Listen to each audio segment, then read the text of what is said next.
Hello, আসসালামু আলাইকুম। আসসালাম। আমি নজরুল ইসলাম, ঢাকা থেকে।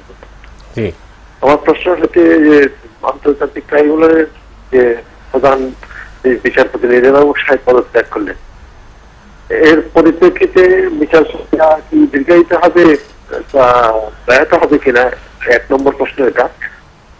আর দ্বিতীয় প্রশ্ন হচ্ছে যে রাজনৈতিক সহিংসতা বাড়তেছে দেশে, আওয়ামী লীগ বিএনপির মধ্যে। এটা দেশের উন্নয়ন বা দেশের মানুষের কল্যাণ নিয়ে তাদের মধ্যে বিরোধ নয়, বিরোধ হচ্ছে ক্ষমতার লড়াই, এত লুটপাটের নেতৃত্বে কে থাকবে। ধন্যবাদ। আসিফ নজরুল সাহেব আমার মনে হয় যে এটা জবাব দেওয়ার জন্য আমার চেয়ে উপযুক্ত হবেন, কারণ আইনগুলি উনি পড়েছেন ভালোভাবে পড়েছেন। এটা স্যার বিনয় করে বললো, স্যার হচ্ছে আমার দেখা বাংলাদেশের সবচেয়ে জ্ঞানী মানুষদের একজন, মানে জ্ঞানী, সবচেয়ে জ্ঞানী 2-3 জন মানুষের একজন। আমি একটু বলি, এখানে আমার অনভিজ্ঞতা থাকতে পারে। আজকে আমি অনলাইনে দেখে আসলাম ব্যারিস্টার মওদুদ আহমেদ, খন্দকার মাহবুবউদ্দিন হোসেন, ব্যারিস্টার আব্দুর রাজ্জাক, ওনারা 3 জনই খুব বিজ্ঞ আইনজীবী। ওনারা এই ট্রাইব্যুনালকে পুনরায় গঠন করার দাবি করেছেন, বিশেষ করে দেলোয়ার হোসেন সাঈদীর বিচারের ব্যাপারে। এখন হয় কি, আপনি যদি স্ট্রিক্ট লিগাল পয়েন্টে দেখেন, এরকম নজির স্যার আছে বলে আমার জানা নাই যে আমাদের বাংলাদেশে একটা ট্রাইব্যুনাল গঠন করা হয়েছে, অরিজিনাল 3 জন ট্রাইব্যুনাল সদস্যের মধ্যে কেউই আর নাই। এই ঘটনা বোধহয় স্যার আগে ঘটে নাই। বিভিন্ন কারণে কেউ 2 জন পদত্যাগ করেছেন, একজন অন্য ট্রাইব্যুনালে চলে গেছেন। এখন আপনি যদি থিওরিটিক্যালি দেখেন, এটা একটা আনপ্রেসিডেন্টেড ঘটনা। থিওরিটিক্যালি আমি কেন দেখতে বলছি, বিচার কিভাবে করে, ধরেন আমরা 3 জন একটা বিচার শুনছি, তা আমাদের তো প্রসিকিউশন উইটনেস যে আছে, ডিফেন্স উইটনেস যে আছে, সমস্ত কিছু শুনতে হবে আমাদের। ক্যাসেট প্লেয়ারে শুনলে বা রেকর্ডেড ভার্সন শুনলে হবে না। কোর্টের অ্যাটমসফিয়ার ইজ ভেরি ইম্পর্টেন্ট, যেজন্য জাজকে সমস্ত সময় উপস্থিত থাকতে হয়। কোনো জাজ আপনার উপস্থিত নাই, অনুপস্থিতে কেউ একজন রেকর্ড নিয়ে নিল, এটার ভিত্তিতে বিচার করতে পারে না। যেখানে প্রথম প্রশ্ন হচ্ছে যে জাজরা এখন আপনার এই আদালতে যে 2 জন জাজ আছে, পরে যে 2 জন আসছে, ওনারা প্রথম থেকে এই শুনানি কাজের সাথে ইনভলভ ছিলেন না, ওনারা পরে এসছেন অনেক। আর যিনি প্রথম থেকে শেষ পর্যন্ত শুনানিটা শুনেছেন, 2 পক্ষের কথা শুনেছেন, তিনি পদত্যাগ করেছেন। কাজে এটা তো একটা অসমাপ্ত শুনানির পর্যায়ে চলে গেল। এখন যদি নতুন একজন বিচারককে দেওয়া হয়, ওনার পক্ষে তার পুনরায় শোনা সম্ভব না যদি রিট্রায়াল না করে।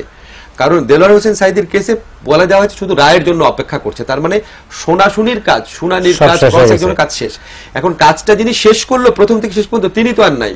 কাজে এটা কিভাবে আপনার পুনরায় বিচার না করে এটা কিভাবে সুষ্ঠু রায় দেওয়া সম্ভব, এই প্রশ্ন উঠছে। সেকেন্ড যে ব্যাপারটা, যেটা আরো ভয়াবহ, সেটা হচ্ছে আমরা যে কনভারসেশনটা পড়েছি, এবং এই কনভারসেশন মিথ্যা হওয়ার কোনো কারণ নাই, কারণ এটা আমরা ফেসবুকে, ইউটিউবে বিভিন্ন শুনেছি, এবং আমরা যারা 2 জনের ভয়েসই চিনি, আমরা বলতে পারি এটা ওনাদেরই ভয়েস। এবং নাসিম সাহেব পদত্যাগ করে তার প্রমাণ হলো যে উনি কোনো কিছু কিন্তু রিভার্ট করেন না, একটা জায়গা বলেন আমি এটা বলি নাই বা এটা আমি না। সেই কনভারসেশনের সবচেয়ে ভয়াবহ যে পার্টটা আমি মনে করি, 2টা পার্ট আছে। একটা হচ্ছে রায়ের একটা স্ট্রাকচার, এই আদালত বহির্ভূত একজন মানুষকে লিখে দিতে বলা হচ্ছে, আদালত বহির্ভূত অন্যান্য মানুষকে বলে দেওয়া হচ্ছে, আদালতের যারা অংশ না, যারা বিচারক না, তাদেরকে রায়ের স্ট্রাকচারটা লিখে দিতে বলা হচ্ছে, রায়ের স্ট্রাকচার লিখে দেবেন বলছেন। সেকেন্ড যে এলিমেন্টটা, সুপ্রিম কোর্টের একজন অত্যন্ত সিনিয়র আইনজীবী, যিনি সিনিয়রিটির দিক দিয়ে এখন সেকেন্ড, তিনি যুদ্ধাপরাধ আদালতের প্রধান বিচারককে বলেছিলেন যে আপনি 3টা রায় দেন, ডিসেম্বরের মধ্যে আপনাকে আপিলের ডিভিশন নিয়ে আসবো।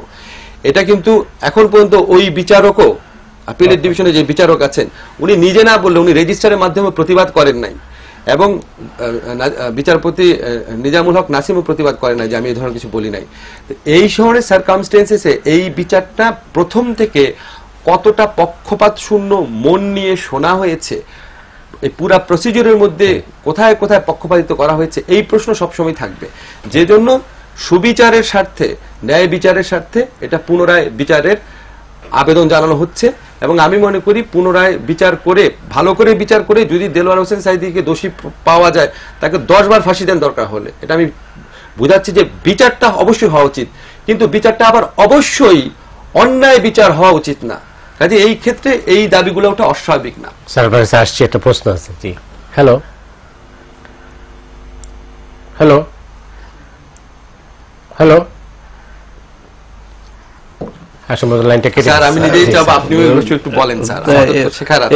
এই সম্বন্ধে আপনি যেটা বলছিলেন, সেটা আমরা যখন ম্যাজিস্ট্রেট ছিলাম এই বিষয়টি পরিচিত ছিল ডি নোভো ট্রায়াল, অর্থাৎ নতুন করে বিচার হবে কিনা, যদি বিচারক বদল হয়ে যায় তাহলে নতুন করে বিচারক হবে কিনা। সাধারণ নিয়ম, এবং সেটা মানে আপনার আইনশাস্ত্রের ভিত্তিতে যে নিয়ম, সে নিয়ম হলো যে বিচারক বদলি হলে পরে আবার নতুন করে সাক্ষী প্রমাণ শুনতে হবে।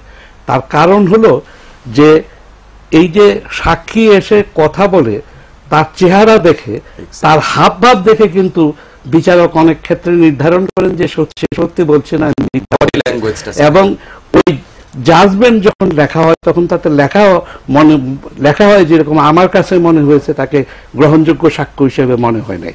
এখন আমার কাছে কিভাবে মনে হয়, কারণ তাকে যখন প্রশ্ন করা হয় সে কিভাবে কথাবার্তা বলে, কত ফাম্বল করে, কত কিভাবে স্বতঃস্ফূর্তভাবে বলে, এগুলির ভিত্তিতে বিচারক সিদ্ধান্ত গ্রহণ করেন। এবং সেজন্য ডি নোভো ট্রায়ালের বিধান ছিল। তবে পরবর্তীকালে কোনো কোনো আদালতে তাড়াতাড়ি বিচার করার জন্য কোনো আইনে আপনার ডি নোভো ট্রায়াল লাগবে না, এই ধরনের বিভিন্ন বিধান করা হয়ে থাকে। সেই বিধানটা আপনার আইনসম্মত কিনা এই সম্বন্ধে অতীতে প্রশ্ন উঠেছে। তবে সামরিক আদালতে তারা হরহামেশাই এ ধরনের কাজ করে থাকেন, এবং এই জন্যই আমি আসিফ নজরুল ইসলাম সাহেবকে দিয়েছিলাম যে ডি নোভো ট্রায়াল কি সেখানে বন্ধ করে দেওয়া হয়েছে বিচারক বদল হলে পরে আইনের মধ্যে, আমি জানি না, কিছু বলাই নাই স্যার এখানে। এটা যদি বলা না থাকে তাহলে সাধারণ বিচারক পদত্যাগ করলে কি হবে সেটা বোধহয় লেখা নেই। এটা হলো বিচারক পরিবর্তন হিসেবে ধরে নিই স্যার। এখানে তো মেজরিটি চলে গেছে। একটা ব্যাপার কি স্যার, ট্রাইব্যুনালে মেজরিটি চলে গেছে যারা ছিলেন। সমস্যাটা তো এখানে যে এই যে আপনার সাক্ষী প্রমাণ কাগজে কি লেখা আছে তার ভিত্তিতে আপনি জাজমেন্ট লিখতে পারবেন না। প্রথম কথা, লেখার সময় অনেক ভুল হতে পারে, কারণ যিনি লেখেন লিখতে গিয়ে সব কথা তো আর উনি লেখেন না। এবং 2 নম্বর হলো ওই বিচারপতি তাকে দেখে শুনে তার বক্তব্য শুনে একটা ইমপ্রেশন ফর্ম করেন, এবং সেই ইমপ্রেশনের উপরে ফৌজদারি মামলার আপনার বিচার নির্ভর করে। সুতরাং যদি অন্য বিচারক আসে তাহলে পরে সাধারণ নিয়ম অনুসারে এখানে আবার পুনরায় হিয়ারিং হওয়া উচিত। কিন্তু যদি ওই সামরিক আইনের কায়দায় যদি কোথাও লেখা থাকে যে ডি নোভো ট্রায়াল লাগবে না, তাহলে কি হবে সেটা লেখা নাই স্যার। আরেকটা ব্যাপার কি, আমি বারবার যেটা বলছি যে প্রথম থেকে শেষ পর্যন্ত শুনানিতে ছিল এরকম একজন জাজও আর নাই।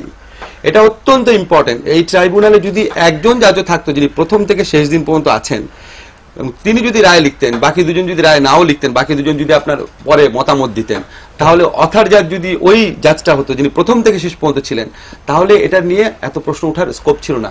কিন্তু এখানে প্রথম থেকে শেষ পর্যন্ত এই ট্রাইব্যুনালে ছিলেন এমন একজনও আর নাই। ফলে এটা আপনার, আর তাছাড়া ওই টেলিফোন কনভারসেশন সবকিছু মিলিয়ে আমি যেটা বিশ্বাস করি যে এখানে মানে নতুন করে জটিলতা তৈরি হয়েছে। এটা নিয়ে তো প্রশ্ন উঠতে পারে, এবং ডি নোভো ট্রায়াল না হলে এটা নিয়ে হাইকোর্টও যদি আইনে কিছু লেখা না থাকে আর তারা যদি ডি নোভো ট্রায়াল না করেন তাহলে হাইকোর্টও যেতে পারে। দর্শক প্রশ্ন করেছিলেন যে বিচারটা বিলম্বিত হবে কিনা। না, যদি ডি নোভো ট্রায়াল হয় তাহলে তো অবশ্যই বিলম্বিত হবে। অবশ্যই বিলম্বিত হবে, কিন্তু অন্যান্য যে বিচার আছে যেগুলি আপনার শুনানি শেষ হয় নাই, যেমন ধরেন গোলাম আজমের বিচার বা কাদের মোল্লার বিচার, এটা আমি মনে করি না ডি নোভো বিচারের প্রয়োজন আছে, কারণ এটা তো শুনানি শেষ হয় নাই। এখনো যে জাজটা আসবেন ওনার পক্ষে মাঝপথ থেকেই বডি ল্যাঙ্গুয়েজ দেখা দরকার, আরেকবার ডেকে আনবে। এখানে একদম পুনরায় একদম প্রথম থেকে শুরু করার কোনো দরকার নেই। সেগুলি নিয়ে সরকার খুব দ্রুত অগ্রসর হতে পারে। কিন্তু এই ক্ষেত্রে সাইদির ক্ষেত্রে আপনি বলছেন যে এটা আবার আমি যেহেতু এই বিষয়ে আমি প্রসিডিউরাল লয়ের এক্সপার্ট না, আমি বিচারক না, আমার সাধারণ বিচার বুদ্ধিতে মনে হচ্ছে মওদুদ আহমেদ সাহেবরা যেই দাবিটা করেছেন সেটার কিছু কিছু ন্যায্য যুক্তি রয়েছে, যে পুনরায় বিচার করা, দেলোয়ার হোসেন সাইদিরটা পুনরায় বিচার করার ক্ষেত্রে মওদুদ আহমেদরা যেটা বলেছেন সেটার পক্ষে 2টা যুক্তি আছে। আইনমন্ত্রী বলছেন যে এটা কোনো সমস্যা হবে না। ওনাদের তো কোনো কিছুতেই সমস্যা হয় না। উনি আপনার বিশ্বজিৎ মরে গেলে বিব্রত হয় না, ওয়ার্ল্ড ব্যাংক দুর্নীতিবাজ বললে বিব্রত হয় না, ওনাদের তো কোনো কিছুতে সমস্যা